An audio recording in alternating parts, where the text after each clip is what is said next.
నాకు బుక్ లేదా ఫోన్ లేదా ఫోను బుక్ చెయ్యు అంటే నేను ఏం చేయాలి గ్యాస్ కు శనివారం వచ్చి వట్టిగా ఇచ్చిపోతుండే పైసలు తీసుకొని ఇప్పుడు బుక్ చేయ అంటే నాకు బుక్ చేయొస్తుందా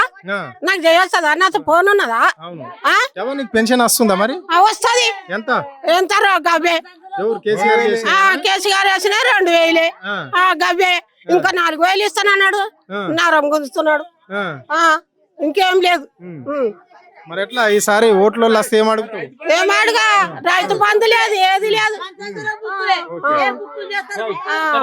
రైతు ఏం చేయాలి పంట వండియాలి భూమి సాగు చేయాలి 1400 సంచి పోయి నువ్వు 21,50 చేసినావు 21,50 చేసినావు యాడికెళ్ళి దేవాని 21,50 చేసినప్పుడు నువ్వు రైతు బంధు వేయలేవు వరకు 21,50 చేసినప్పుడు నేను వ్యవసాయం యాడికెళ్ళి చేయాలి రైతు ఎండి ఎట్లా చేయాలి చెప్పు మరొకటి అది ఓటీపీ చెప్పానట ఇగో నాతో గీ ఫోన్ ఉన్నది ఈ ఫోన్ ఉన్నది జయపేటకి వెళ్ళి 8 రోజులు తిరిగిన ఒక్క మనిషి అంచిస్తలేడు ఎటు చేయాలి ఎన్ని ఎకరాల భూమి ఉన్నది నాకు 4 ఎకరాల భూమి ఉంటది అంట మరి ఏ పంట వేస్తున్నావు వరి పంట వేస్తున్నా వరి పంట వేస్తున్నా మరి అందరికి రైతు బంధు ఇచ్చినామని చెప్తున్నాడు రైతు భరోసా మళ్ళా రుణమాఫీ చేసినామని చెప్తున్నారు రుణమాఫీ లేదు వరకు రైతు బంధు లేదు వరకు రైతు బంధు లేదు రుణమాఫీ లేదు ఇప్పుడు మనము తిన్నాక తినలేదంటే బాగుండదు మరి గత ప్రభుత్వంలో ఎట్లుంటుండే మరి అప్పుడు మేము తిన్నాం కేసీఆర్ ఉన్నప్పుడు అరబ్బార్ వేసిండు టైం కేసిండు టైం తెచ్చిండు మందు కాడ మాత్రం రైతుకు తిప్పలు రాలేదు ఆటోలకు ఇస్తే వాళ్ళు వేసుకొస్తారు మాకు అది ఇబ్బంది చాలా అది అవుతున్నది మరి మధ్యలో పెళ్లి కూడా చేసినావే నేనా చేసిన ఏంది మరి కళ్యాణ లక్ష్మి తులం బంగారం కళ్యాణ లక్ష్మి లేడు కళ్యాణ లక్ష్మి ఏ లక్ష్మి లేదు ఆ తులం బంగారం వేయలేడు ఏ బంగారం వేయలేడు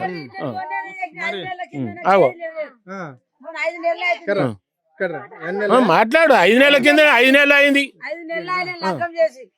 రైతు కళ్యాణ లక్ష్మి లేదు ఏ లక్ష్మి లేదు రాలేదు మరి ఎందుకంటే వస్తలేవు అట్లా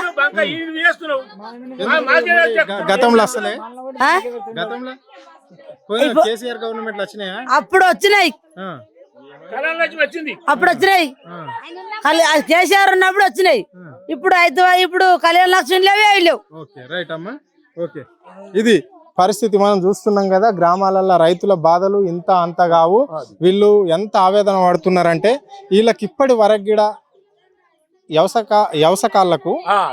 వర్షం పడి వాళ్ళు పంటలు సాగు చేసుకునే దినంలో ఇప్పటికి కూడా ఒక్క మందు బ్యాగు లేదు అని చెప్పేసి కూడా వాళ్ళు ఆరోపణలు చేస్తున్న పరిస్థితి అంటే సరే ఏదైతే ఏం కానీ మాకు రైతు భరోసా పైసలు ఇవ్వకపోయినా పర్వాలేదు కానీ మందు సంచులు కూడా ఇవ్వకపోతే మేము ఎట్లా బతకాలి అన్నం పెట్టే రైతులము మేము ఎట్లా ఉండాలి ఎట్లా ఏ పంట పండిస్తే మేము బతుకుతాము అదే ప్రభుత్వమే చెప్పాలి మరి అని చెప్పేసి కూడా వాళ్ళు అంటున్నారు ఇట్లా మందులు ఇయ్యరు మళ్ళా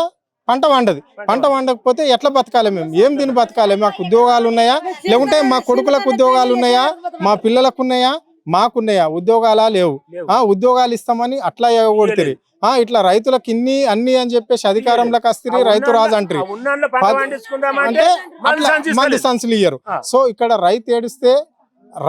ఎద్దేడుస్తే వ్యవసాయం బాగుండదు అని చెప్పి ఈ ముఖ్యమంత్రి రైతు ఏడిస్తే దేశం బాగుండదు అంటాడు మరి మేము ఏడుస్తున్నాం మరి ఎట్లా బాగుపడతావు నువ్వు ఎట్లా మా మీద రాజరికం చేస్తావని ఇక్కడ ఈ గ్రామ రైతులు అడుగుతున్న మాటలు ఇవి సో ఇప్పుడు రైతులకు ఎనలేని కష్టం ఉన్నది ఇక్కడ ఉన్న మంత్రి గిడ మనం పట్టించుకోడు మీరు పట్టించుకోరు మరి మేము ఏం కావాలి ఏం స్థితి కావాలని చెప్పేసి వీళ్ళంటే ఇక్కడ